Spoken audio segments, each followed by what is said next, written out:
Glória a Deus. A todos cumprimento com a paz do Senhor Jesus.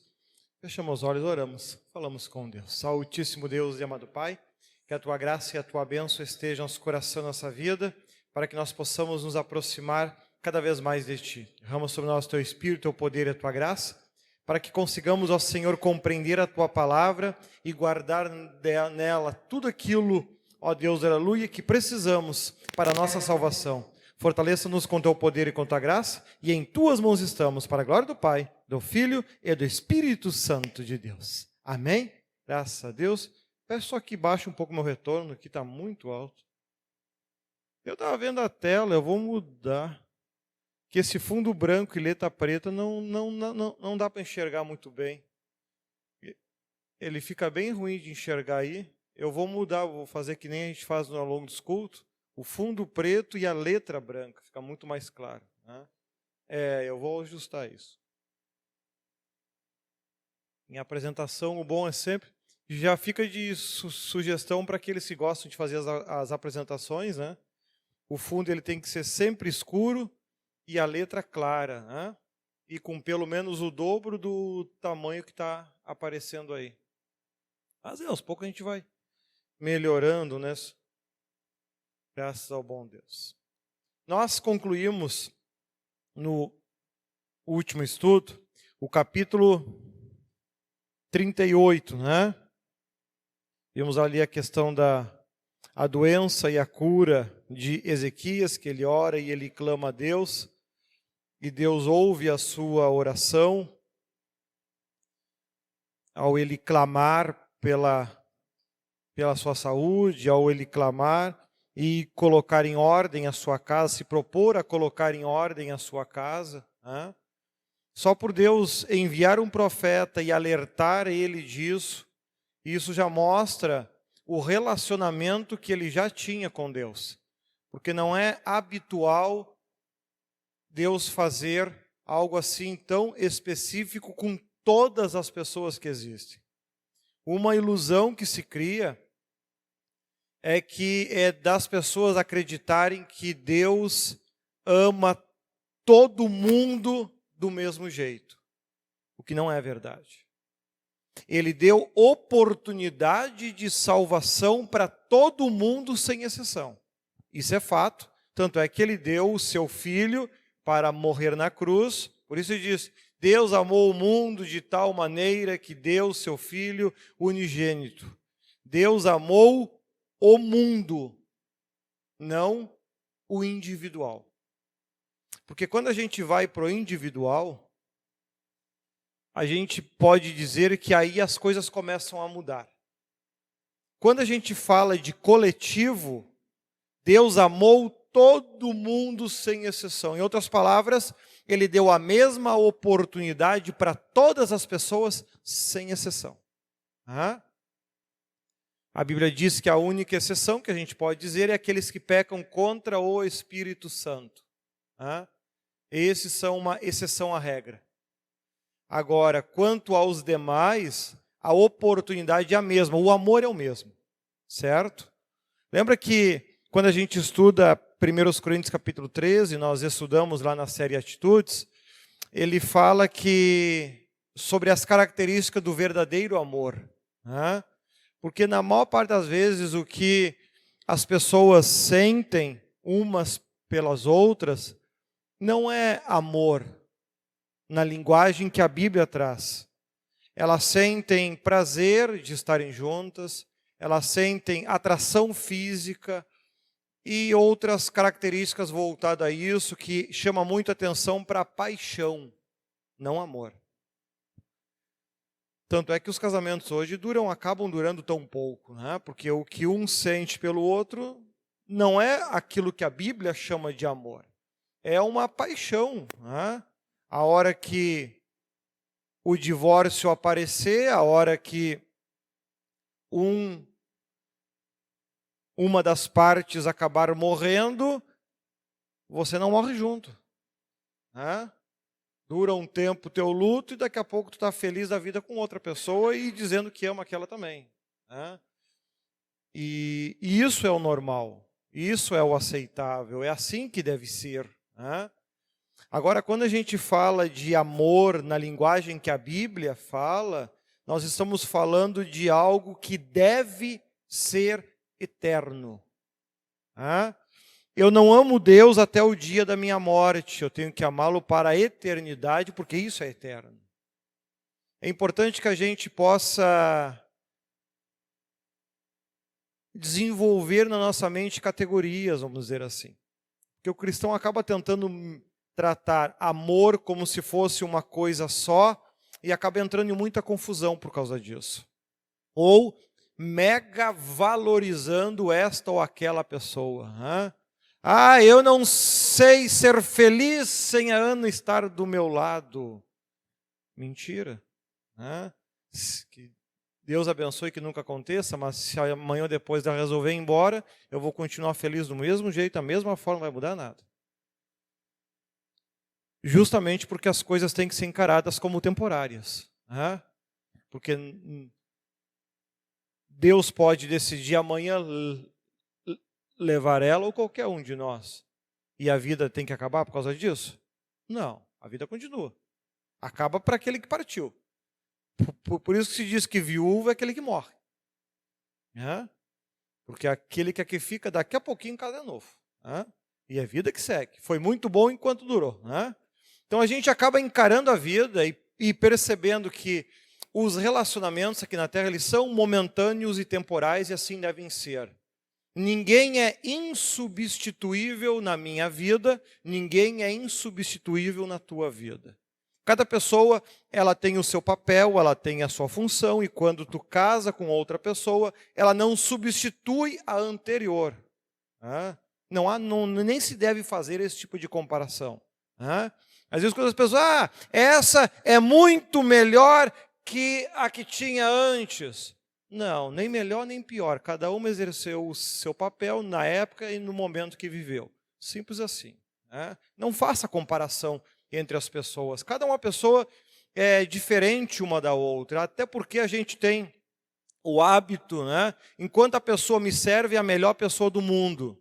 O dia que ela não me serve mais, ela não presta e começa a dar um monte de usar palavras negativas e pejorativas, denigrindo aquela pessoa. É como disse uma vez um anjo, tal pessoa tem hoje muitos defeitos, mas já teve muitas qualidades. Então Deus ele leva em conta isso. Pode não ter o valor que deveria hoje, mas em outras épocas já teve muito valor. E Deus leva em conta tudo isso. Então é importante que a gente pegue aqui o exemplo de Ezequias que nós vimos, e a gente possa ter em mente que na nossa vida nós vamos ver momentos de alto e baixo, de ganhar e perder, e isso faz parte da vida. Tem momentos que eu vou estar muito bem de vida, tem outros momentos que o meu luxo era chegar na faculdade um pouco antes e comer um cachorro quente com uma garrafinha de refri. Esse era o meu luxo. Quando eu estava rico, eu conseguia comer isso. Muitas vezes conseguia comer isso com a ajuda do irmão Getúlio. Porque senão, às vezes, nem isso eu conseguiria fazer. Eram momentos difíceis, complicados. E nós temos a oportunidade de ter em mente, poxa, não quer dizer que eu esteja vivendo esse momento que a minha vida vai se resumir a isso. Não, hoje, graças a Deus, eu posso comer o que eu quiser, a hora que eu quiser. Agora, a essência em nós é que não pode mudar. As pessoas passam pela nossa vida e duram na nossa vida o tempo que se conseguiu durar. Um relacionamento, um casamento, ele não termina porque Deus quis assim. Às vezes a gente tem o hábito de jogar tudo nas costas de Deus ou tudo nas costas do diabo. Às vezes a nossa vida financeira está horrível, o diabo está roubando o que é meu. Às vezes não é nem o diabo, é a própria pessoa, que não pode enxergar nada que tem que gastar e comprar. Quando está bem, não investe em nada. Quando está mal, quer que todo mundo ajude. Quando está bem, não ajuda ninguém. Quando está mal, todo mundo tem obrigação de ajudar, porque tem que amar o próximo. Que vontade de dar um tiro. Então, nós temos em mente isso. Então, aqui Ezequias, ele viveu este momento, onde ele viveu um momento de glória, sendo um rei, sendo uma autoridade, estando em evidência, em destaque, e ele vem e devido às suas escolhas, às suas posturas, ele acabou atraindo uma maldição, uma doença para a sua vida. Né? Isso eu quero chamar a tua atenção, que muitas vezes as doenças que o crente acaba tendo é consequência das suas escolhas, das suas atitudes. Né? Nós temos um corpo que não é de ferro, não é de aço. Né? É um corpo humano que tem limitações. Hoje nós temos uma ciência extremamente avançada, como nunca houve em qualquer outro tempo ou época ao longo dos séculos. Né? Hoje, por exemplo, eu posso ir ao médico, fazer os exames e ver como está a saúde do meu corpo, como está a saúde dos meus órgãos internos. Né? Por exemplo, até comentei em outros momentos, fica até alerta para você que está assistindo, né? Deu umas alterações, a médica eu fiz, eu não sei como é que é o nome da médica, esqueci o nome até, que verifica essa parte de hormônio e de vitaminas e essa coisa arada aí. Oi?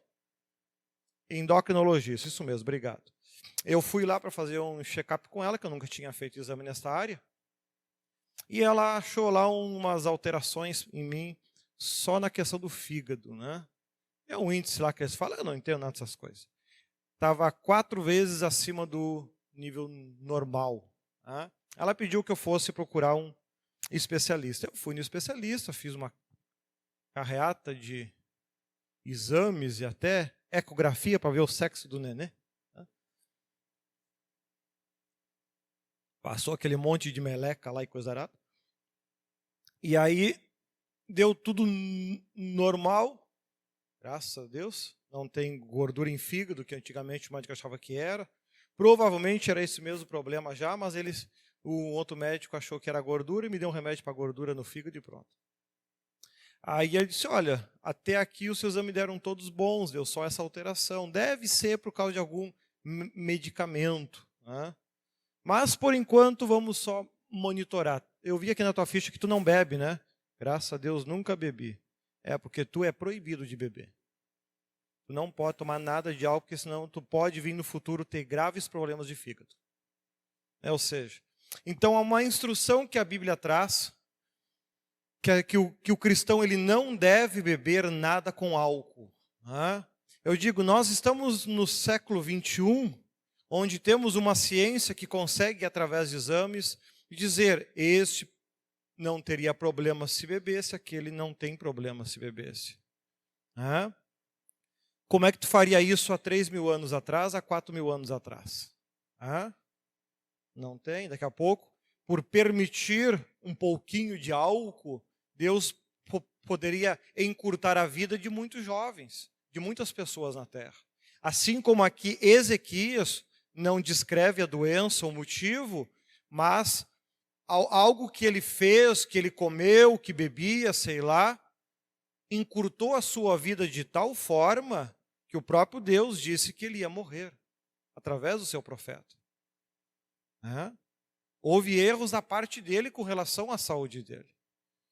Ele clama pela misericórdia e Deus acaba vendo sinceridade na sua oração e se propõe a ajudar e lhe acrescenta mais 15 anos de vida.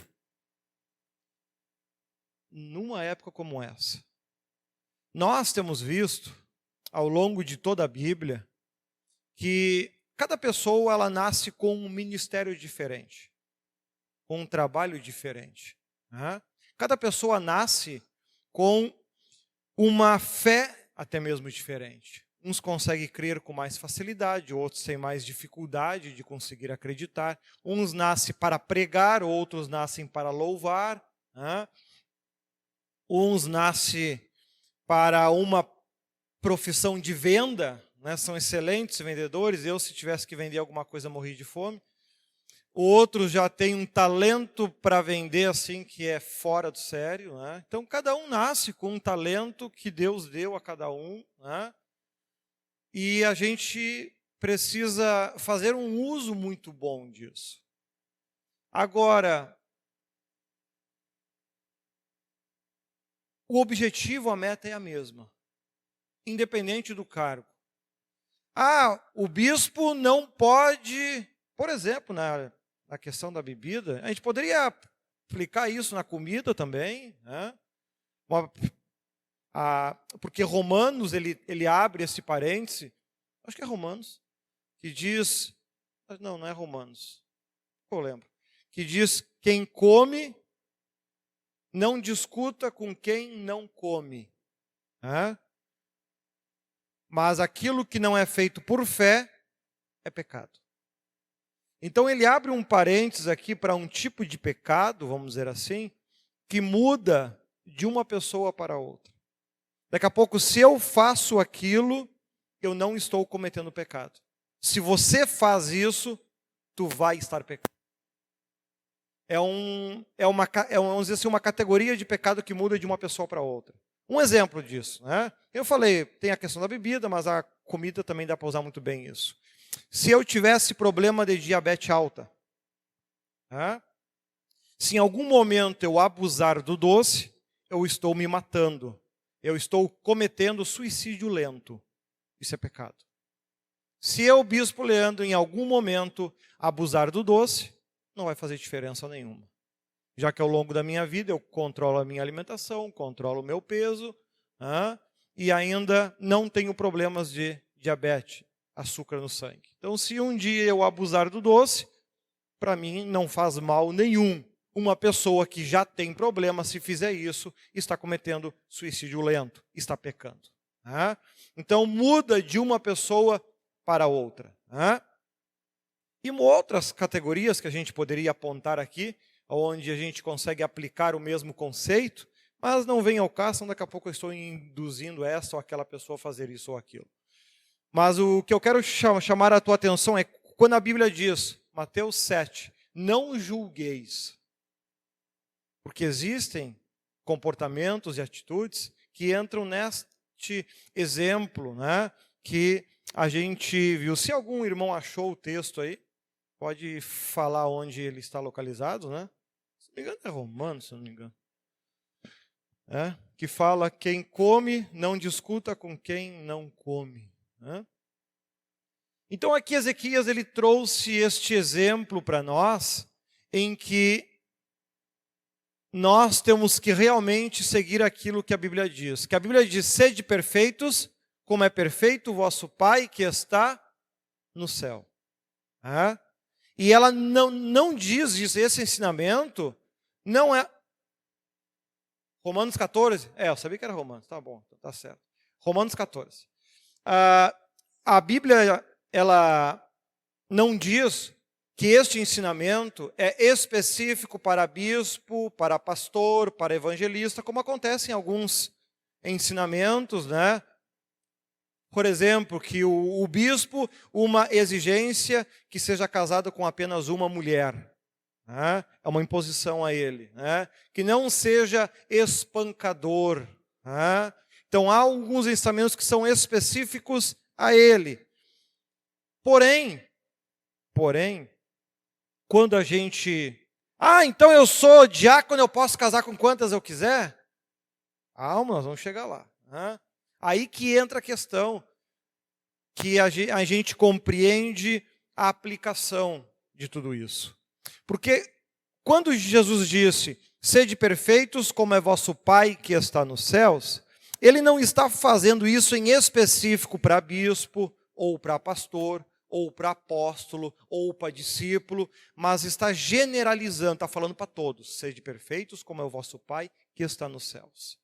Quando a gente estuda Apocalipse, se eu não me engano é Apocalipse 22, que ele vai falar que o objetivo de Deus em nos salvar, se alguém que tem a sua Bíblia aí pode pesquisar, ele fala o seguinte, que o objetivo de Deus é que nós venhamos ser sacerdotes de Cristo. O processo da salvação, ele tem como finalização que nós venhamos ser sacerdotes de Deus. Sacerdotes. Então, se eu quero ser um santo, quem era o único que entrava no lugar santíssimo?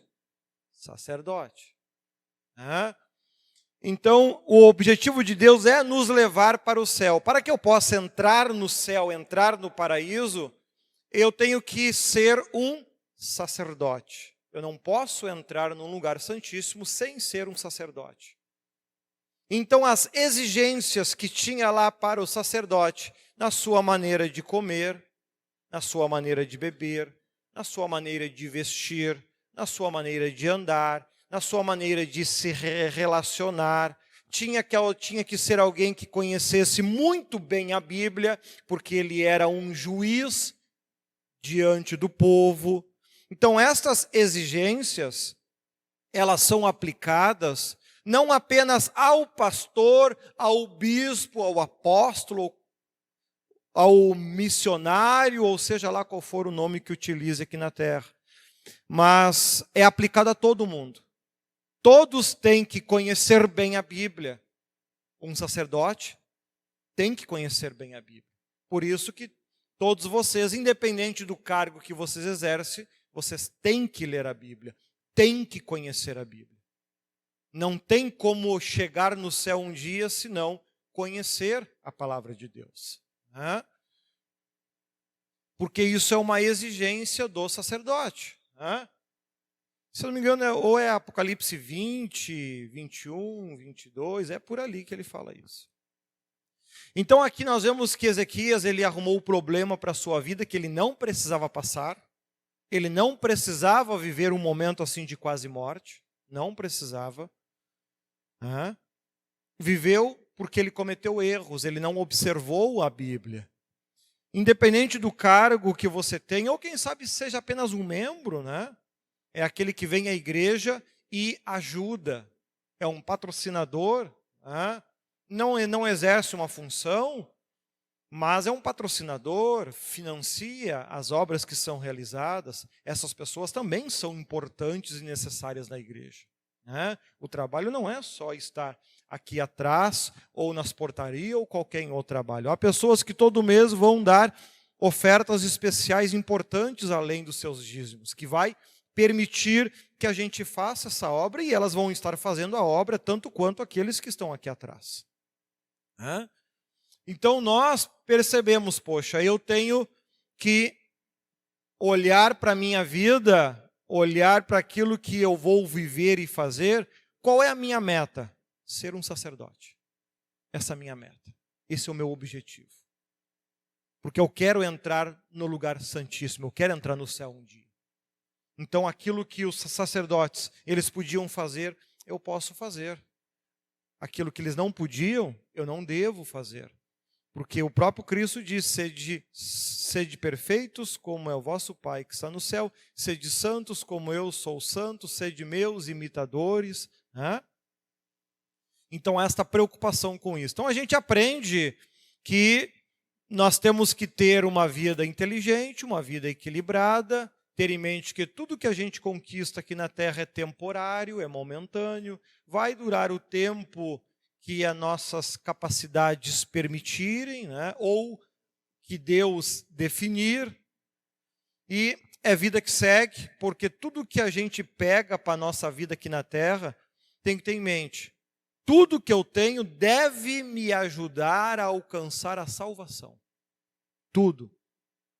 Se algo que eu tenho na minha vida me atrapalha quanto à salvação, eu devo me afastar disso. E, se possível, até tirar da minha vida isso. Está me atrapalhando? Então, eu prefiro manter distância. Não dá para trocar uma vida eterna por uma vida momentânea. O apóstolo Paulo mesmo falava: fixo os meus olhos naquilo que eu não vejo, porque aquilo que eu vejo é temporário, o que eu não vejo é eterno. Amém? Então, com isso a gente tem em mente, quando cuidamos da nossa saúde, quando cuidamos do nosso corpo, nós estamos não apenas buscando ter uma qualidade de vida melhor, ter mais saúde ao longo dos anos, porque o nosso corpo a gente não morre lá no dia tal, a gente morre um pouco a cada dia. O nosso corpo ele vai morrendo um pouco de cada dia, né? O nosso corpo nasce, até por volta dos 21 anos ele vai evoluindo e crescendo, né? Depois de uma dada idade, ele começa o processo inverso. Ele começa a se deteriorar e começa a se autodestruir, ou seja, ele vai começando a se preparar para a morte. Ele para de evoluir e começa a morrer, né? A pele começa a morrer, você começa a ver que começam a aparecer expressões que antes não tinham, ou seja, a tua pele está se preparando para a morte. Os órgãos já não trabalham do mesmo jeito, com a mesma força, com o mesmo vigor, estão se preparando para a morte, né? Porque Deus determinou que o homem não ia ser eterno. E a partir do momento que ele determinou isso, ele ativou o nosso corpo para ele se autodestruir dentro do tempo que Deus definiu.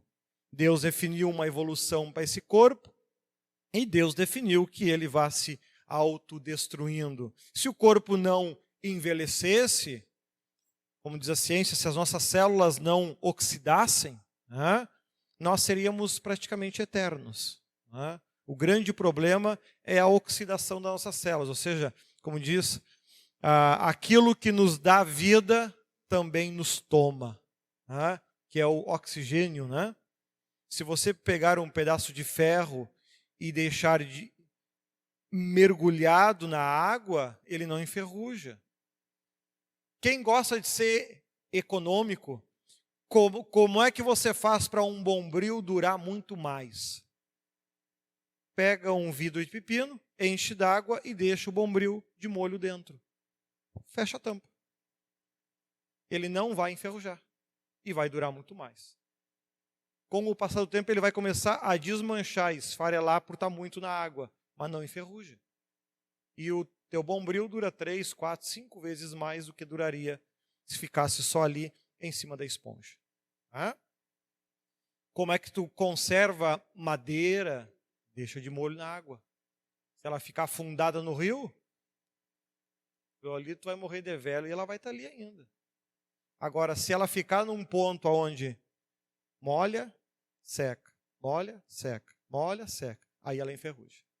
Porque a água enferruja ela? Não, o oxigênio enferruja ela. Pois é. A cidade de Veneza, né, que é uma cidade que eu ainda tenho vontade de conhecer, foi construída em cima de estacas de madeira. Eles pegaram estacas de madeira, cravaram dentro do mar e construíram a cidade por cima daquilo. Está lá quantos anos ou décadas, sei lá, né? Quanto tempo está lá?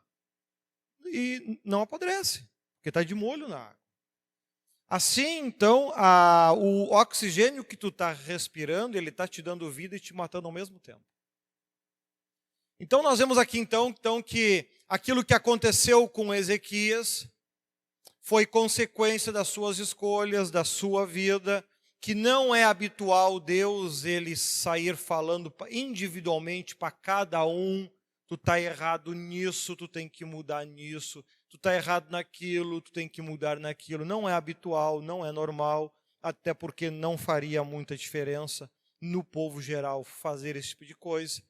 Porque na hora Deus fala, as pessoas choram, se emocionam, sentem a presença de Deus, saem dali e continuam vivendo exatamente do mesmo jeito, da mesma forma que sempre viveram.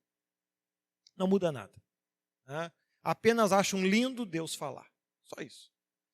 Então, não é muito prudente. Então, daqui a pouco, Deus começa em tudo que é culto e profecia, porque não vai, não, se ganhasse mais almas, podia ter do começo ao fim, mas não vai fazer, né? Nesses 39 anos, quase 40 anos já, de igreja, que nós estamos aí acompanhando esse trabalho, profecia sempre foi uma realidade do nosso ministério, né? Sempre existiu. Mas muitas pessoas que escutam aquilo não muda, não converte a pessoa. Ela acha na hora bonito, acha legal, acha importante participar, mas sai dali, ela continua vivendo do jeito que quer, da forma que quer, do modo que quer. Né? Então aqui Ezequias, que tinha um contato aí bem próximo com Isaías, né? E traz este alerta. Vamos lá então no capítulo 39.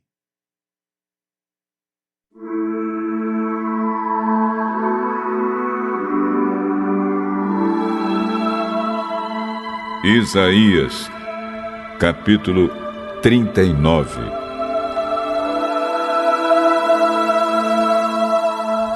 Por esse mesmo tempo, o rei da Babilônia, Merodach-Baladã, filho de Baladã, soube que o rei Ezequias havia estado doente, mas agora já estava bom. Então lhe mandou uma carta e um presente.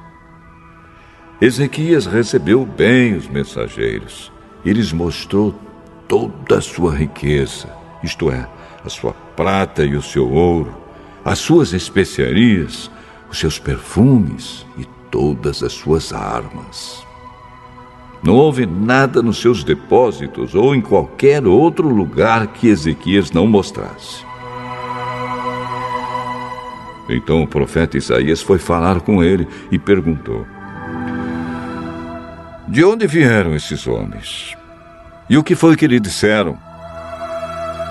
Eles vieram de um país que fica muito longe daqui. Vieram da Babilônia.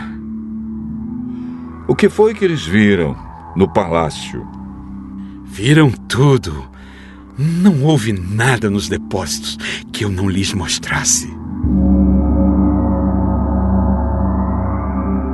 Então Isaías disse ao rei: o Senhor Todo-Poderoso diz que vai chegar o tempo em que tudo aquilo que há no seu palácio, isto é, tudo o que os seus antepassados juntaram até hoje, será levado para a Babilônia. Não ficará nada. Alguns dos seus próprios filhos serão levados como prisioneiros e feitos eunucos para trabalhar no palácio do rei da Babilônia.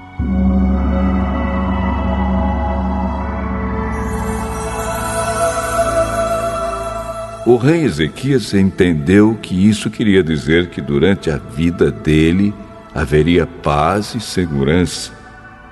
Por isso disse: a mensagem do Senhor que você me deu é boa.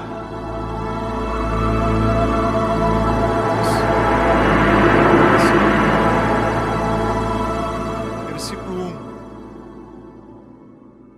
1. O rei da Babilônia fica sabendo da doença de Ezequias e da sua melhora e envia uma carta e um presente por seus mensageiros. Aqueles que viriam a ser inimigos, aqui ainda tratam eles como amigos. Né? Veja que nós vamos ter paz enquanto nós conseguirmos nos manter firmes e fiéis a Deus. Os nossos inimigos, até como amigos, vão agir.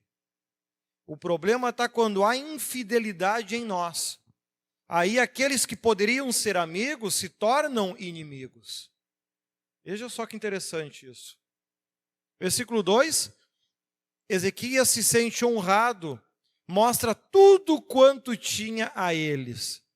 Olha a imprudência. Né? Olha a imprudência. Não é porque uma pessoa está te tratando bem que ele é teu amigo. Não é porque alguém te trata bem, se preocupa contigo, né, que é teu amigo. Né? Ah, este é muito mais meu amigo do que a minha família, porque ele se preocupa comigo e a minha família não. Eu quero ver na hora do pega. Né? Então, cuidado com isso. Né? Às vezes, os nossos ouvidos, por vezes, são os nossos maiores inimigos. Né? A gente fica feliz com aquilo que escuta, com ouve, fica feliz com aquilo que vê. Né? Esses são amigos de verdade porque se preocupam comigo.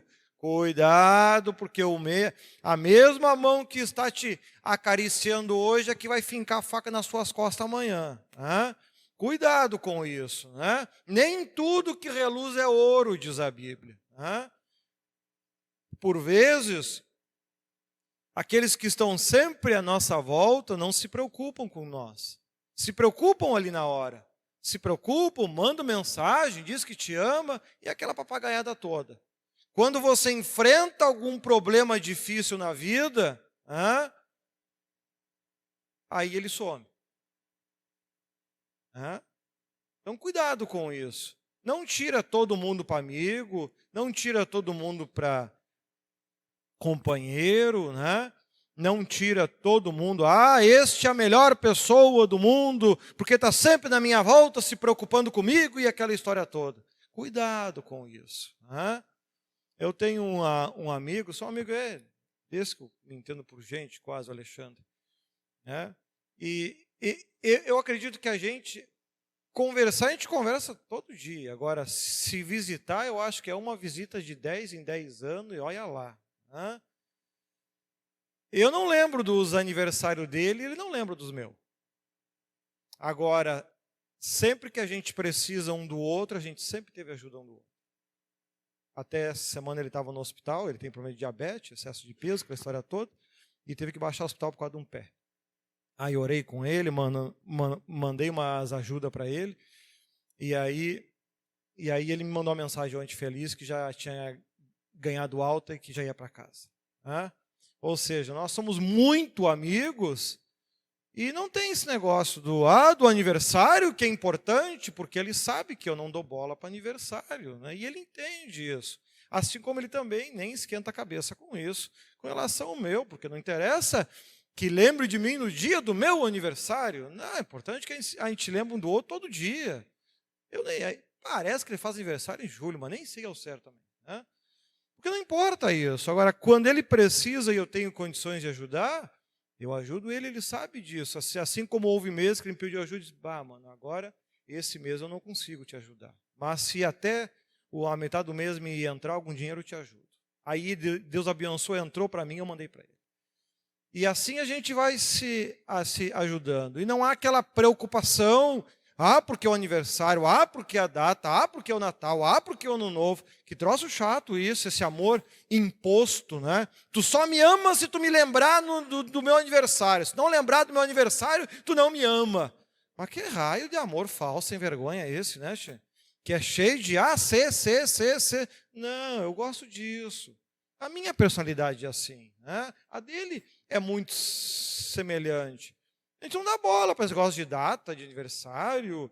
Que o dia que a gente virou amigo, sei lá, eu não sei que importância tem isso, O que importa é o amor e o carinho que a gente carrega um pelo outro, isso que importa, E então a gente consegue encontrar ao longo da vida, e Deus é bom com nós isso, que a gente encontra pessoas que às vezes até pensam de forma semelhante, Pensam de forma semelhante. E até com relação à Bíblia, há um tempo atrás ele teve uma dúvida com uma pessoa que na igreja dele caiu e disseram que era cheio do Espírito Santo. Ele até me mandou o vídeo, a pessoa tombando, botou a mão e aquilo se tremeu tudo e despencou.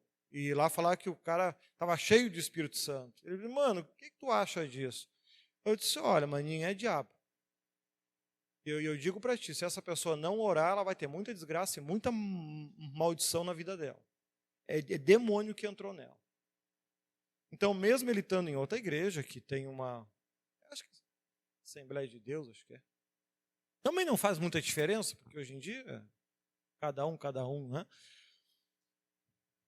Nós temos essa preocupação um com o outro, E eu acho que o cristão, ele deveria ter isso. Eu acho que os casamentos deveriam ter isso. Essa despreocupação com data. A questão não é a data, a questão é o relacionamento do dia a dia. Porque senão a vida, o ano todo, é um inferno. Chega no aniversário de casamento, faz uma festa, convida o bairro todo. Cara, qual é a graça nisso, tio? Quer vender uma felicidade que não existe. Aí o cara fica pensando, poxa, que pena que a festa não acontece o ano todo.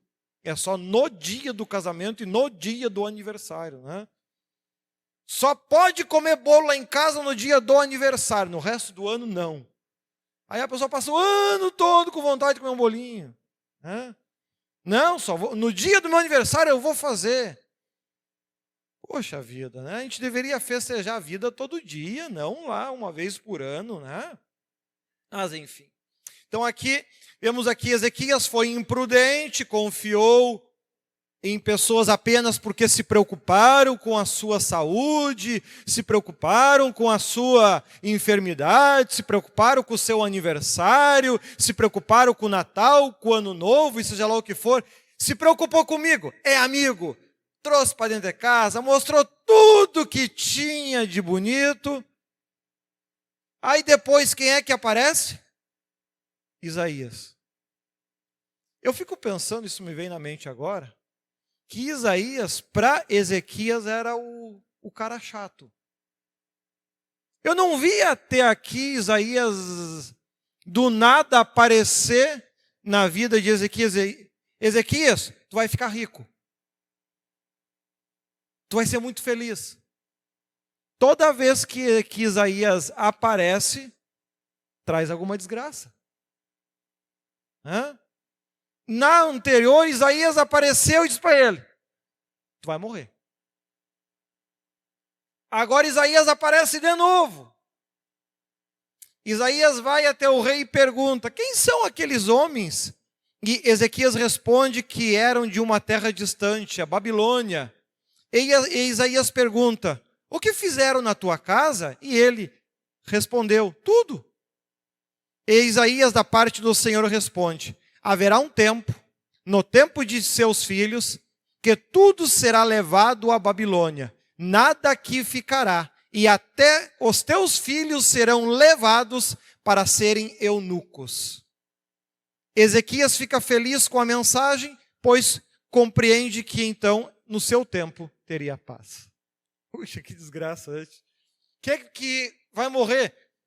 Teus filhos? Ah, então tá bom, isso quer dizer que eu vou viver. Hã? Esse era o cara que Deus ainda se dava o trabalho de falar e ensinar. Hã? Aí tu imagina os outros que Deus nem falava. Nem vão que viraram tudo escravo depois. Hã? Não é em vão. Então nós vemos aqui, então este cuidado de nós como cristãos não valorizarmos as pessoas por aquilo que elas demonstram, mas por aquilo que de fato elas são. Hã? Não supervaloriza uma pessoa. Ah, lembrou do meu aniversário. Ah, lembrou do primeiro dia que a gente se viu. Ah, lembrou do dia do casamento. Ah, o meu marido não vale nada porque ele nunca lembra da data do casamento. Ah, e o que ele fez os outros 364 dias? É só a data do casamento que importa. Tu sendo feliz uma vez por ano, tá bom. E tem gente que arruma encrenca no seu casamento, no seu namoro, porque não lembra da dita data. Poxa vida. Então nós temos que ter em mente essas coisas. Não valoriza demais isso ou aquilo. Também não despreza uma pessoa porque ela esqueceu disso ou daquilo. Valoriza o contexto, poxa.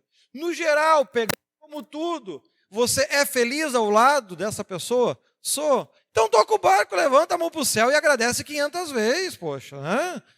É isso que ele está chamando a atenção. Agora, não sai confiando em todo mundo só porque está sempre do teu lado, está sempre te ajudando, é o cara que está ali contigo quando tu precisa. Cuidado com isso. Nem tudo que reluz é ouro. Aqueles que aqui estavam sendo amigos do peito, foram os que roubaram eles depois. Foram os mesmos. E eles estavam ali mostrando aquele sorriso bonito, dando presente, ajudando, fazendo, acontecendo, só para trazer problema depois. Como é que o diabo age? Ele chega para as pessoas na terra e oferece um monte de coisa ruim? Não, ele oferece o que é bom. Te enche de alegria, te enche de elogio. Nossa igreja, acho que Deus já levantou mais de 50 profetas. 90%, se não mais, caiu. Deus... sempre tem um que elogia mais, um que valoriza mais.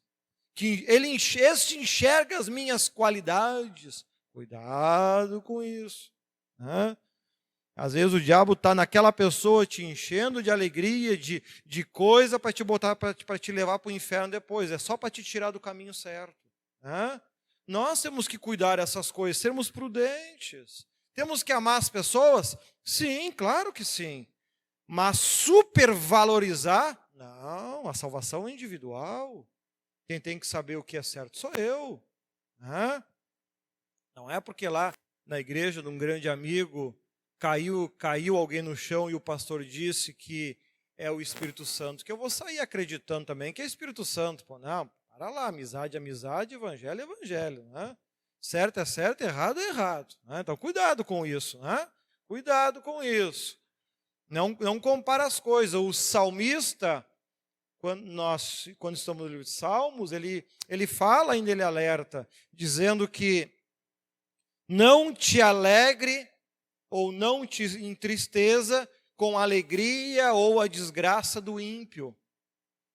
Não fica triste, não tem inveja porque o ímpio está prosperando, crescendo, desenvolvendo e muitas vezes você não.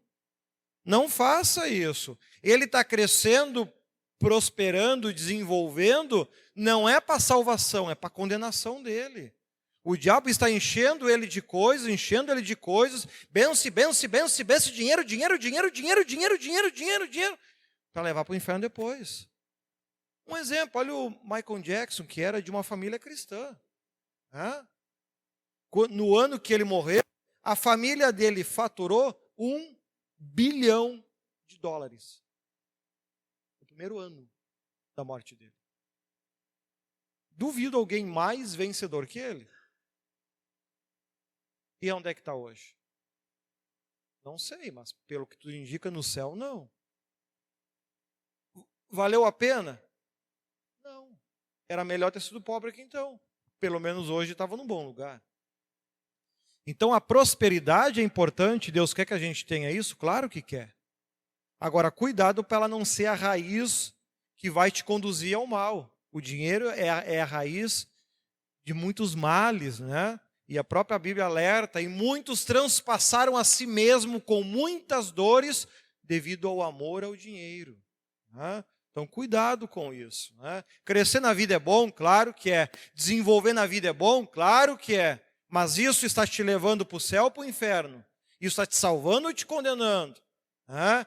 Mais uma vez, Ezequias trouxe desgraça para sua casa, para sua família e para sua descendência. Poxa, mas é gostar de um capeta esse homem, né, tchê? Ele sai de um buraco e se atira em outro. O homem não acerta uma, tchê. Uma hora arrumou doença para ele. Agora arrumou desgraça para a geração dele. Com um profeta do lado. Tu imagina? Porque aqui o que Isaías escreveu, aqui com certeza é uma migalha perto do que de fato aconteceu. Ou foi dito, ou foi feito. Né? Mas é a teimosia. Né? E aí ele está tranquilo. Se é só os meus filhos que vão morrer, tá bom. Importante que eu vou ter paz. O individualismo. Né? Individualismo. Aquele que passa por cima de quem tiver que passar. O importante é que eu consiga os meus objetivos. Eu conseguindo o que eu quero, tá bom. Vou pisar em quem tiver que pisar, vou fazer o que tiver que fazer. Ou seja, são pessoas que o diabo está conseguindo dominar o coração da pessoa. Né? Então, cuidado. Né? Digo isso para que você não seja um desses, né, que vão fazer esse tipo de coisa. Cuidado com isso. Eunuco, né, é alguém castrado, indivíduo cujos testículos ou o pênis foram removidos ou são congenitamente incapazes, impotentes. Aquele que é impotente espiritual ou fisicamente. Né? Então veja ali que o rei Ezequias, o Isaías fala ao rei Ezequias, né, que os filhos dele seriam levados para serem eunuco. E ele fica feliz da vida. Se quem vai ser castrado é os outros, tá bom. Veja só, que coisa séria. Então nós temos que tomar cuidado, muito cuidado. Maldade é maldade em qualquer momento, em qualquer época. Não acha que porque você está sendo um bem-aventurado aqui, está conquistando o mundo, é porque Jesus está na minha vida. Se fosse por isso, então Hitler era um grande servo de Deus, né? Que por muitos anos foi a maior autoridade que houve em toda a Europa, né? E foi um sanguinário. Outros grandes cantores que ouvem, seja o Michael Jackson, seja aquele outro que até cantava algum louvor, Elvis Presley, né? A filha dele, que é a única filha que ele deixou, pelo que eu sei, também, só em direitos autorais, já recebeu mais de $1 bilhão. E não canta nem uma borrachinha esticada, né? Ou seja, uma pessoa que deixou um legado para a família toda. Filhos, netos, bisnetos, tataranetos, tetranetos, ninguém precisa nunca mais trabalhar. É só receber direito, né? E se salvou por isso? Essa é a questão, né? Então, cuidado, né? Às vezes a gente tem o hábito de querer repetir os erros que aqui no Antigo Testamento se cometeram muito, né? Olha para o dinheiro, conseguiu muito dinheiro, está com Deus. Cuidado com isso, né? Isso não quer dizer, o diabo já deu isso para muita gente. Inclusive, eu até recompartilhei de novo um vídeo que eu lancei no meu canal, falando sobre Bolsonaro, um escolhido de Deus, né? Ali Deus traz diversos alertas, né? E diferente do que muita gente publicou, em nenhum momento Deus disse que ele ia ganhar. Não, pelo contrário. Ainda diz, vocês vão fazer a escolha, né? Ou bênção ou maldição. E se escolherem maldição, eu vou cobrar de cada um de vocês as milhões de almas que vão se perder. Eu vou cobrar de cada um de vocês. Está ali. Só abriu, é um vídeo de uns 19 minutos, ali por volta de 8 minutos que ele fala sobre isso, né? O importante é que, se você não assistiu, assista. Se já assistiu, reassista, né? Reassista, né? Até a irmã que trabalha nessa área de saúde já botou em um dos grupos aí ontem, né? A questão daquela outra variante da Covid, que no Rio de Janeiro já tem transmissão local já. E essa é muito pior do que a outra Covid, né? Pois é. Eu já repeti isso muitas vezes, que ainda vai vir, não sei se é essa, agora que vai vir outro que vai ser muito pior do que a Covid. Muito pior. A Covid que matou 600 mil vai deixar saudade, perto dessa que vai vir, né? Enfim, tem que despertar o crente de alguma forma, porque o crente hoje ele se acomodou de um jeito que o que é ter santidade hoje? É ter dinheiro no bolso. Se eu tenho dinheiro no bolso, eu sou um santo. Eu posso usar a droguinha de vez em quando, eu posso beber de vez em quando, eu posso ir ao bailão de vez em quando. Faço tudo que tenho vontade, estou com Deus porque eu tenho dinheiro, né? Cuidado com isso. E com isso a gente conclui a primeira etapa, a primeira parte, vamos dizer assim, do livro de Isaías, que vai até o capítulo 39. Do 40 em diante, né? Então são 39 capítulos contando o antes e 27 capítulos contando o depois. Se eu não me engano, os livros da Bíblia têm essa mesma divisão. São 39 livros no Antigo e 27 no Novo. Se eu não me engano, é isso. E o livro de Isaías traz 39 antes e 27 depois. Né? Se é coincidência, bem interessante. E tem uma série que eu botei, tem aí no site, ministériocristosenhor.com.br, a série Projeto Bíblia, que ela traz um geral de cada um dos livros da Bíblia. Eu já comentei aqui sobre ela. Né?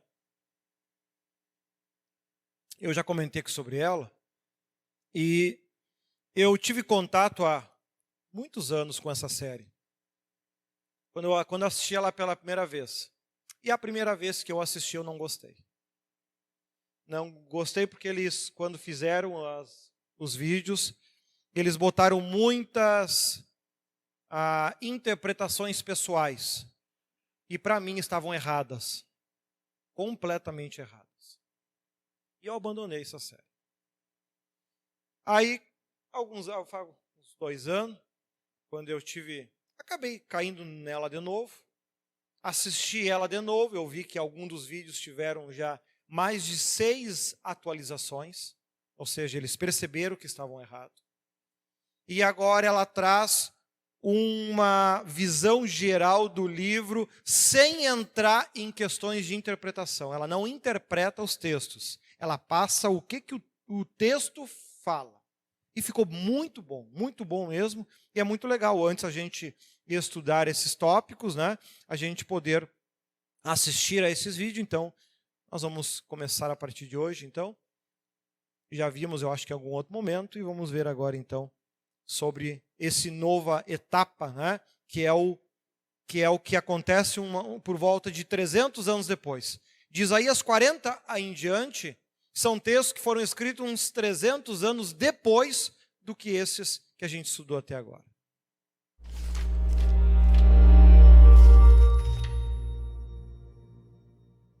O livro do profeta Isaías. No primeiro vídeo, exploramos os capítulos 1 a 39, que eram a mensagem de julgamento e esperança de Isaías para Jerusalém.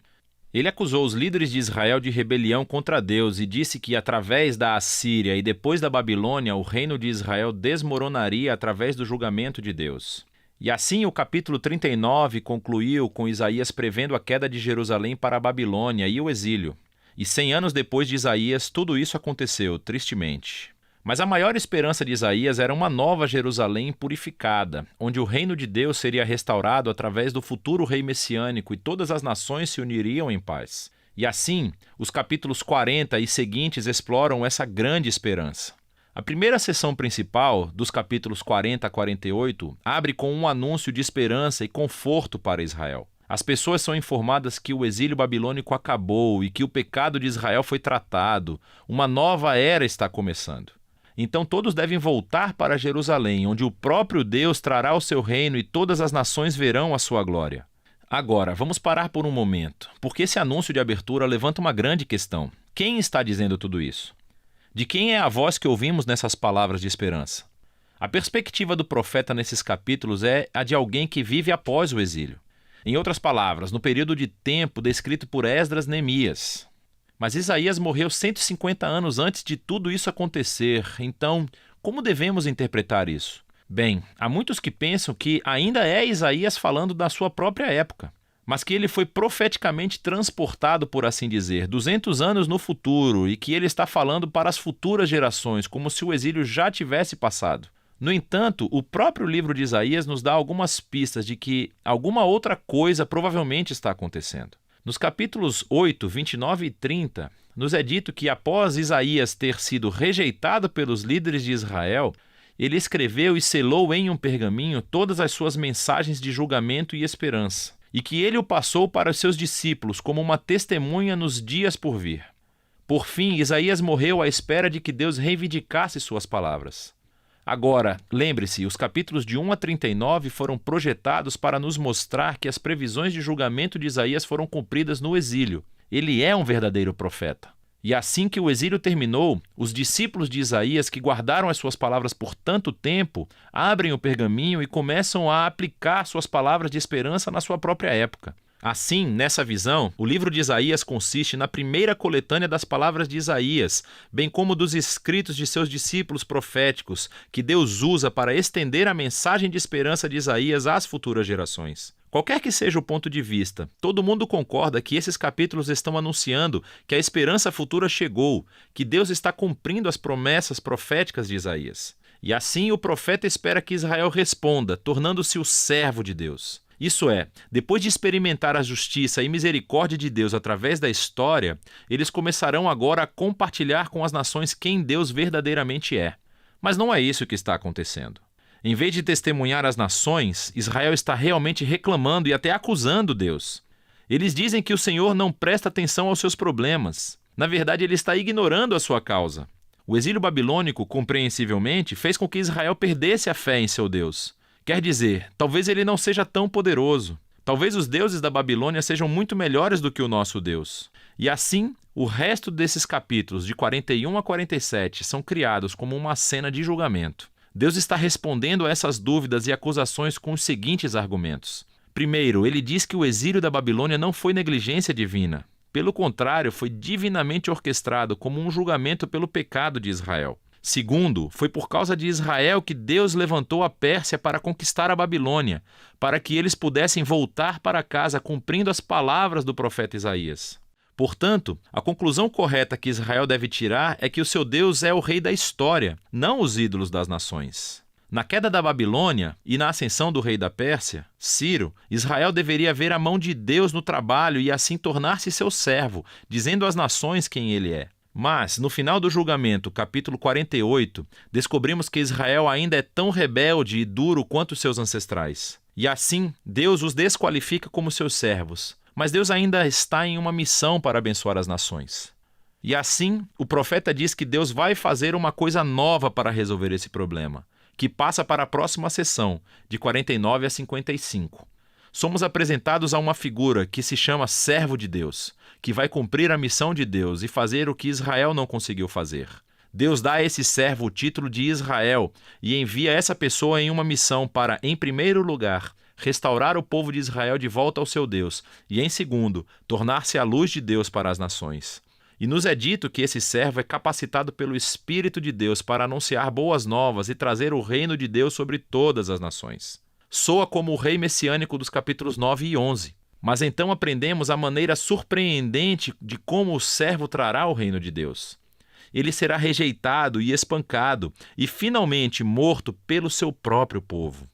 Na realidade, como ele está sendo acusado e condenado à morte, ele está morrendo em nome do pecado de seu próprio povo. O profeta diz que a morte do servo é um sacrifício de expiação pelo mal e rebelião do povo. E depois da sua morte, de repente, o servo está vivo novamente. E ouvimos que, por sua morte, ele forneceu um meio de tornar as pessoas justas. Isto é, colocá-las em um relacionamento certo com Deus. E assim essa sessão conclui descrevendo duas maneiras pelas quais as pessoas podem responder ao servo. Alguns responderão com humildade e abandonarão seus pecados e aceitarão o que o servo de Deus fez em favor deles. Essas pessoas são chamadas de servos e também de semente. Lembre-se da semente sagrada do capítulo 6. Estes são os que experimentarão a bênção do reino messiânico. Mas há outros que são chamados simplesmente de ímpios. Eles rejeitam tanto o servo quanto os seus servos. O que nos leva à seção final do livro, 56 a 66, onde os servos herdam o reino de Deus. Esses capítulos são lindamente projetados como uma simetria que reúne todos os temas do livro. No centro estão 3 belos poemas que descrevem como o servo, com poderes espirituais, está anunciando as boas novas do reino de Deus para os pobres. E ele reafirma todas as promessas de esperança do início do livro. A Nova Jerusalém, habitada pelos servos de Deus, será o lugar de onde a justiça, a misericórdia e a bênção de Deus fluem para todas as nações do mundo. E, à volta desses poemas, estão 2 longas orações de arrependimento, em que os servos confessam o pecado de Israel e lamentam todo o mal que vem no mundo ao seu redor. E assim, eles pedem a Deus para perdoá-los, e que ele traga o seu reino aqui na terra como no céu.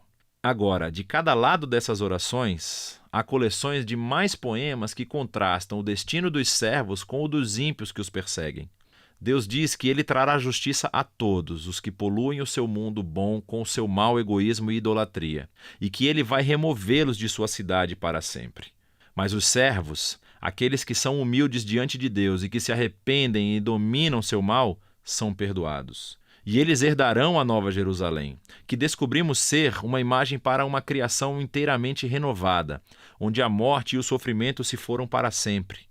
E isso nos leva ao quadro mais extenso dessa parte do livro. Nesse mundo renovado do reino de Deus, as pessoas de todas as nações são convidadas a se juntar aos servos da família da aliança de Deus, para que todos possam conhecer o seu Criador e Redentor. E assim, o livro de Isaías termina com uma visão muito grandiosa do cumprimento de todas as promessas da aliança de Deus. Através do rei servo sofredor, Deus cria uma família da aliança de todas as nações que estão aguardando a esperança da justiça de Deus para trazer uma criação renovada, onde o reino de Deus finalmente existe, tanto aqui na terra como no céu. E essa é a esperança muito poderosa do livro de Isaías. Glória a Deus. Olha só então, eu havia comentado na primeira parte que quando a gente vai se preparar espiritualmente, a gente deve se preparar para ser um sacerdote de Cristo, independente de se você é porteiro, é diaconisa, não exerce cargos, mas é um patrocinador, né? A meta, você vai se nivelar, você vai buscar. O que eu tenho que viver? Eu tenho que viver para ser um sacerdote de Cristo. Então, aquilo que a Bíblia dizia que o sacerdote podia fazer, é assim que eu tenho que viver. Eu tenho que cuidar com a minha roupa, que eu vou usar quando eu estou na igreja, para exercer o meu trabalho. Sim, porque o sacerdote tinha que cuidar isso, né? Tinha que cuidar da sua roupa, tinha ali, a cada parte da roupa haviam regras claras do que era, do que não era, né? O sacerdote tinha isso, não podia beber, tinha que cuidar a comida e assim por diante, né? E eu não lembrava do versículo, achei agora aquele aqui, é Apocalipse 26, versículo 6, Apocalipse, capítulo 20, versículo 6, que ele diz o seguinte: bem-aventurado o santo, aquele que tem parte na primeira ressurreição, que é o que nós estamos fazendo, se preparando para quando Cristo voltar agora, na primeira ressurreição a gente suba. Sobre estes não tem poder a segunda morte, mas serão sacerdotes de Deus e de Cristo e reinarão com ele 1000 anos. Então esse é o propósito, certo? Eu tenho a capacidade de lembrar muito bem da Bíblia, mas às vezes não lembro o capítulo e o versículo. Eu sei que está na Bíblia, né? Aí eu tenho que ir no saudoso Google, né? Como dizia um professor de física, o Google tudo sabe, né? Então eu sabia que era em Apocalipse e sabia que falava sobre isso. Aí entrei agora no Google, digitei isso, dei pesquisinha rápida, ó, Apocalipse 26, né? Então tá aí. Então, quem quer subir com Cristo agora, na primeira, quer já subir com Cristo, tem que se preparar como um sacerdote se preparava. A sua roupa que vai usar tem que cuidar. Um sacerdote podia beber antes de ir lá fazer os seus serviços lá no templo? Não podia tomar nada alcoólico. A comida, podia comer tudo o que quisesse? Não, ele tinha que cuidar para ter saúde. Ele tinha que ser exemplo. Então, todo cuidado com a sua roupa e assim por diante. Lá os sacerdotes, outra regra, que hoje é normal, era o sacerdote ter que usar cueca. Porque não era um hábito até ali o homem usar roupa embaixo. Eu já usava aquele... Só que, pelo que os textos demonstram, o normal era que nem aparece nos filmes, a sainha. Coisa riquinha que fica, né? Os homens tudo de sainha, né? E em um dos textos, Deus fala sobre isso, então, que o sacerdote, quando for fazer esse trabalho, ele tinha que usar essa roupa de baixo para que as suas vergonhas não aparecessem. Imagina a situação, né? No alto monte, né? Hã? Sim. Eu não estou criticando, acho que porque no céu todo mundo vai usar. Nós, no Brasil, não temos o hábito de usar saia. Hã? Até as mulheres não usam mais saias em todos os momentos, em todos os locais, em todas as horas, né? Agora, então, se um homem lá que usa saia, ele vai para o inferno? Não, acho que não. Se ele não usa para virar mulher, porque há a questão do modelo, né? Isso sempre ficou claro. Há roupas de homem e roupa de mulher, quanto ao modelo. Né? Isso a Bíblia, é uma exigência bíblica isso. O homem não deve usar roupas que é roupa de mulher. Homem pode usar calça? Pode. Todas? Não. Homem, por exemplo, pode usar uma leg? Não. Por quê? Porque é roupa de mulher. Então há roupas que são de homem, há roupas que são de mulher. Esse cuidado tem que existir. Tem que existir. Estou falando em regras lá no teu cotidiano diário. A roupa tem que ser decente? Sim, elas não devem expor o teu corpo. Não é esse o objetivo. A gente deve ser reconhecido pelas obras, não pela beleza do corpo. Então nós temos este cuidado. Quando as mulheres usam ali uma calça, vão cuidar com a decência, porque o homem usa uma calça, mas é um saco. Já a mulher, quando coloca a calça, ela fica chupada. Então não é a mesma coisa. Então a mulher vai ter que cuidar com a questão da decência. Porque tem umas que põem umas calças, Jesus amado, vê até a cor da calcinha que está usando. É um horror. Então, poxa. Então, isso é uma questão de decência. Uma questão de decência. Tem que tomar cuidado com isso. Tem. Assim, então, nós temos que tomar cuidado com a questão de roupa. Tem que tomar cuidado? Tem que tomar cuidado. Não me dou o trabalho de ficar julgando individualmente cada um. Salvação é individual. Quer andar por aí seminua? Não é problema meu. Não tem nada a ver com a tua vida. Agora, o certo é certo, o errado é errado. Isso pode impedir, inclusive, que você entre no céu. Olha o exemplo que aqui, então, Apocalipse 20, falando sobre a volta de Cristo e dizendo como vai ser. Os que subirem com algum Cristo serão levados para reinar com ele, serão sacerdotes dele por 1000 anos. Então, você aqui, tu quer subir com Cristo? Quero. Tu vai se preparar para quê? Eu vou me preparar para ser porteiro. Irmão, a Bíblia diz que é sacerdote. Se tu te preparar para porteiro, então tu fica para a segunda. É esse o objetivo.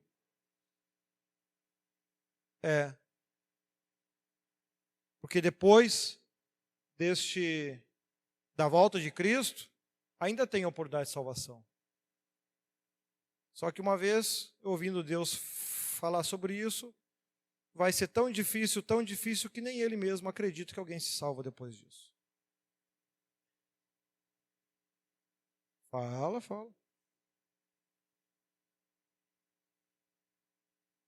Tratando sobre isso, não me lembro que... Eu lembrei que uma vez ele estava falando sobre isso.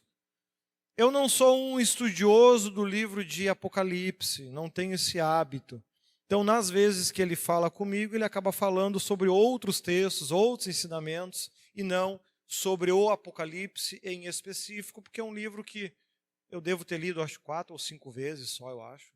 Então, eu conheço pouco sobre ele, Então, mas é interessante, É interessante, temos que nos preparar para isso, mas quando vai começar o Apocalipse? Já começou.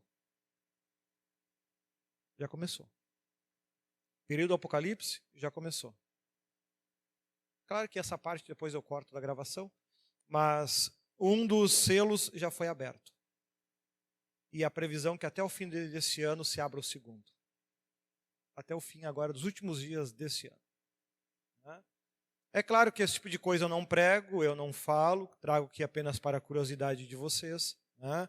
Depois eu corto na gravação. Né? Não tenho interesse nenhum em pregar sobre Apocalipse, a não ser que algum dia Deus peça para que eu faça isso, né? Como Ele já pediu para que eu fizesse outros trabalhos, enfim, né? Porque eu não tenho conhecimento suficiente para isso. Já, Mateus 24, dá para dizer que o que ele previa ali já praticamente aconteceu tudo já.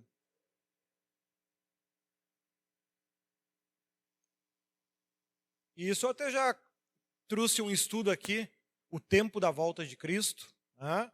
Onde eu mostrei que essas guerras de rumores e guerras é a primeira e a segunda guerra mundial que já aconteceu. E haverá guerras em todas as nações, né?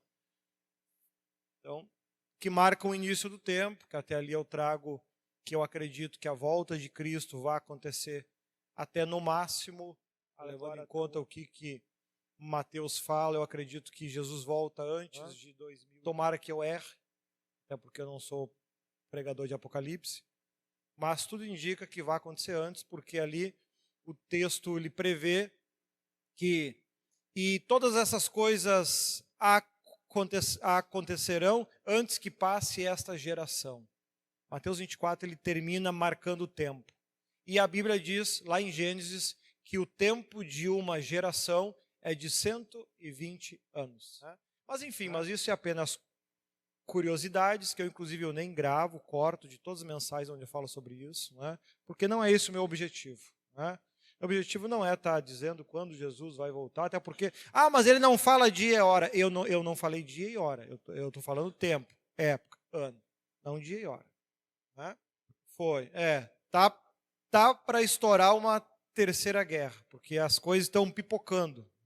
Começou lá a Ucrânia e a Rússia, agora as Coreias lá já estão se pegando, ou seja, o fogão está aquecendo. Né? Então, para explodir... hoje em dia é bastante difícil acontecer uma terceira guerra, porque se acontecesse, ela seria uma guerra puramente nuclear. Né? Brasil, assim, seria arrancado no mapa num fiasco. Nós temos muito armamento, muito. Nosso exército é muito preparado, mas não temos armas nucleares, não que eu saiba. Ou seja, uma arma só, um míssil nuclear dos Estados Unidos arranca quase que o Brasil inteiro do mapa, em questão de segundos. Ou seja, tu botar um monte de soldado com uma arminha na mão é só para morrer de forma bonita. Então, esse é o perigo. Por que não estourou? Por que os Estados Unidos não entrou? Por que a ONU mesmo fica fora de todos? Eles estão se matando na Rússia e Ucrânia e ninguém se mexe. Por causa disso, porque seria uma guerra nuclear, não seria mais de tirinho, né? De bombinha. Né? Seria uma guerra muito pior. Mas, enfim, aquilo que Deus previu tem que acontecer. Né? E o Brasil está previsto pelo menos 2 grandes tragédias. Uma nova epidemia, que Deus falou que vai vir, né? E eu acredito que é para o nosso tempo. Levando-se em conta a marcação do tempo, né? A marcação do tempo, para Deus poder despertar o crente, ele vai ter que fazer algo muito grande, né? Muito grande.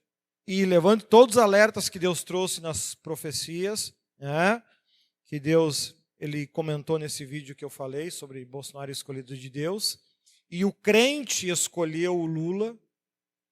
Cerca de 8 milhões de crentes votaram no Lula. Né? Ou seja, Bolsonaro ele perdeu por 2 milhões de votos. Eu não discuto política. Né? Eu não gosto de política.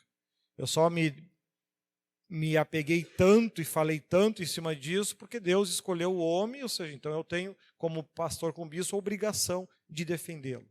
Tá?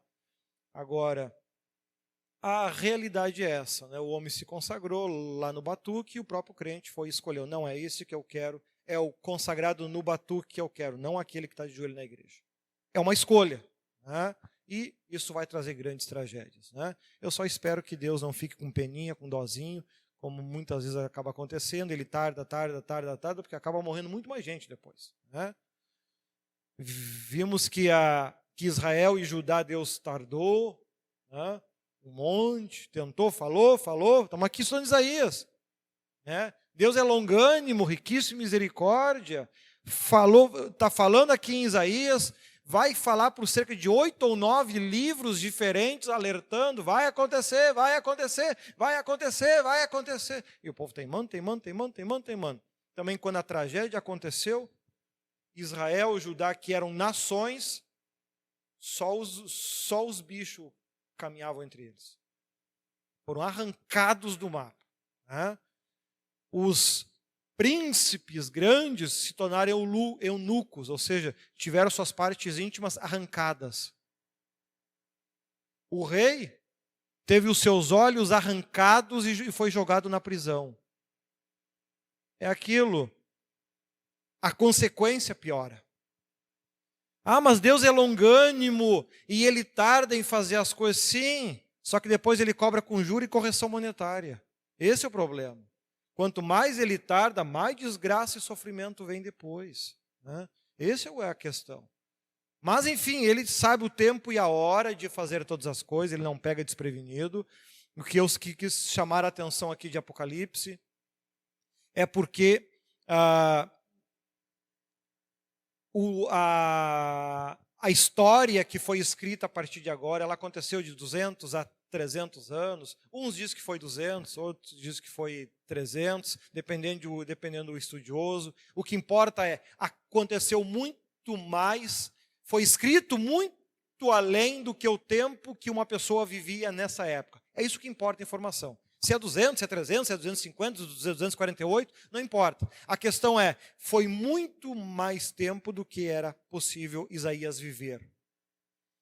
Porém, quando a gente lê ali Apocalipse 20, João está falando com uma riqueza de detalhes, né? Ali, Apocalipse 20. Com uma riqueza de detalhes.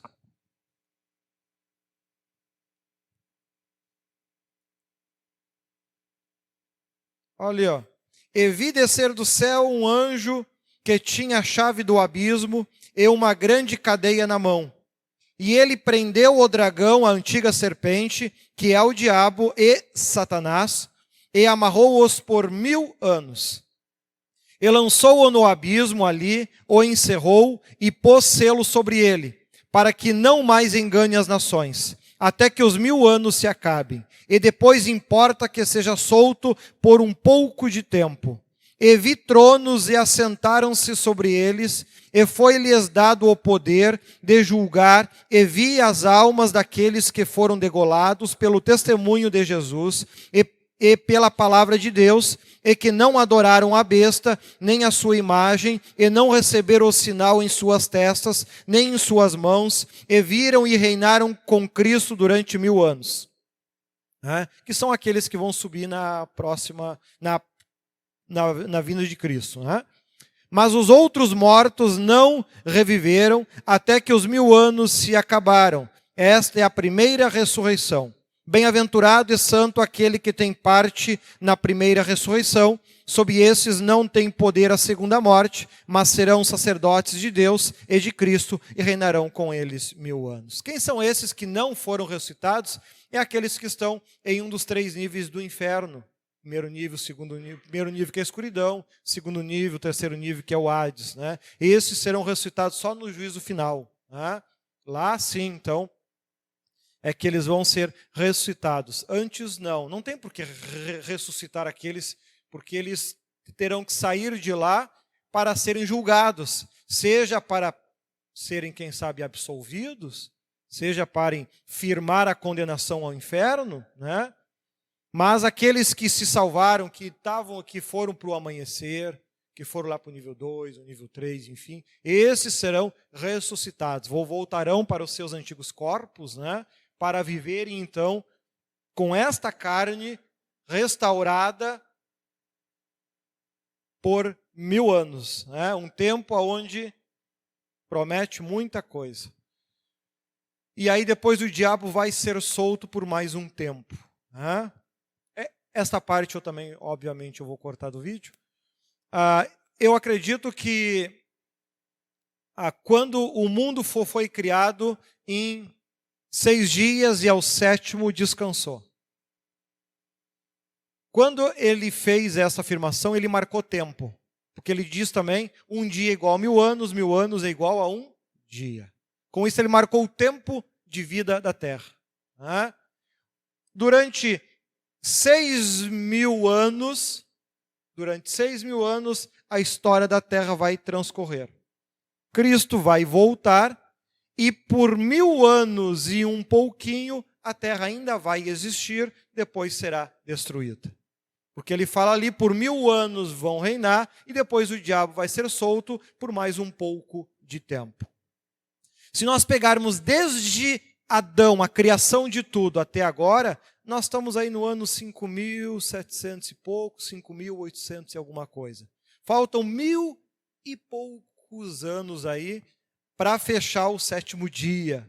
Ou seja, então, novamente, o tempo da volta de Cristo é agora, para que possa fechar os 1000 anos do Apocalipse e depois mais um tempo que o diabo vai ficar solto até destruir com tudo. Certo? Claro que como eu estou aqui falando de textos de interpretação minha, eu corto das gravações, é mais para curiosidade de vocês. Apenas para que vocês tenham em mente, poxa, a volta de Cristo é para agora. E eu tenho que me preparar de que forma? Eu tenho que me preparar como um sacerdote se prepara. Do mesmo jeito. Né? Do mesmo jeito. A gente vive um tempo terrível agora, sim. Porque antigamente Deus dizia, vá, consagre Davi a rei. O profeta ia, escolhia, e o povo dizia, amém. Hoje Deus fala, e o povo diz, não, está errado, o outro é melhor. Esse é o tempo de hoje. É um tempo de muita rebeldia. Como é que Deus muda isso? Com muita praga, com muita morte, com muita desgraça, com muito sofrimento. A gente ainda vai ver, quando estudarmos os livros que falam sobre o exílio, aqui do 39 em diante ele fala alguma coisa. A gente vai ver o tamanho das desgraças, sofrimentos, aí entra os livros de Daniel, por exemplo. Né? As pessoas, porque não dobraram o joelho, eram atiradas em uma fornalha. Porque não fez a oração por rei, era atirado na cova do leão. Ou seja, a pessoa ela perdia a vida por causa de bobagem. Esse é o tempo que eles passaram a viver. E será que nós vamos ter que viver este tempo? A pessoa vai morrer da nova Covid porque não fez uma oração direita. É o tempo de ferro e fogo. Um filho teu vai morrer porque tu faltou o culto. Entende? As coisas vão ao extremo nesse período, nesses momentos. É um momento que particularmente eu gostaria de não estar aqui. Eu não gostaria de estar aqui. Agora é um momento que o povo viveu no passado, e eu não gostaria de viver uma época dessa, onde a coisa é tudo no ferro e fogo. Né? Onde o crente, por causa... não usou a roupa que Deus especificou, morre. Morre por nada, por bobagem, por detalhes. É assim que aconteceu no passado. Quem é que sobreviveu? Um Daniel, que orava e se consagrava, cuidava até o que comia, não quis beber a bebida do rei. Por quê? Tinha álcool. Não, me dá água. Quem é que sobreviveu? Ele. Foi jogado na cova do leão e o leão não comeu. Sadraque, Mesaque e Abednego. Quem é que sobreviveu? Foram jogados na fornalha. Sobreviveram. Mas por que sobreviveram? Porque eram crentes extremamente detalhistas, extremamente fiel, obedientes, dedicados a Deus ao limite, ao ponto de que se o mundo falar, se tu não agir assim, tu vai morrer. Pode matar. Estes eram os servos que ficavam vivos neste período. Fidelidade extrema. Queremos nós viver um tempo desse? Nem estamos acostumados a isso, né? Nós estamos acostumados a erra, pede perdão, erra, pede perdão, erra, pede perdão, erra, pede perdão, e a vida continua. Deus deu um exemplo. A Covid foi um exemplo desse período. Foi só ímpio que morreu? Não. Um monte de crente morreu. Por quê? Alguma coisa eles estavam errados. Detalhes. E ela foi só uma amostra do que vai vir. Né? Só uma amostra. Então, aquele exemplo lá dos filhos os sobrinhos de Moisés, filhos de Arão, que morreram porque ligaram um incenso diferente, com os dois mortos. É isso que vai acabar acontecendo. As pessoas vai vir essa doença, vai vir essas pragas, vai despertar, como aconteceu no passado, e aí a pessoa, porque fez uma oração torta, morre. A doença pega, entra e morre. E aí começa a matar de caminhão. Começa a varrer. Então, cuidado com isso. Tomara que essas afirmações que eu estou fazendo aqui, como é Apocalipse, eu sempre digo, é interpretação minha, baseado naquilo que Deus ele tem falado pelos profetas. Tomara que eu erre tudo e que não aconteça. Não quero a morte de ninguém. Tomara que todos os meus inimigos vivam muito mais do que eu. Porque eu quero é dar no pé e no céu. Então, eles que fiquem aí, que vivam 500 anos, que é para não ir para o inferno. Se converter é difícil, mas que pelo menos possam aproveitar muito aqui. Morram tudo velhinho.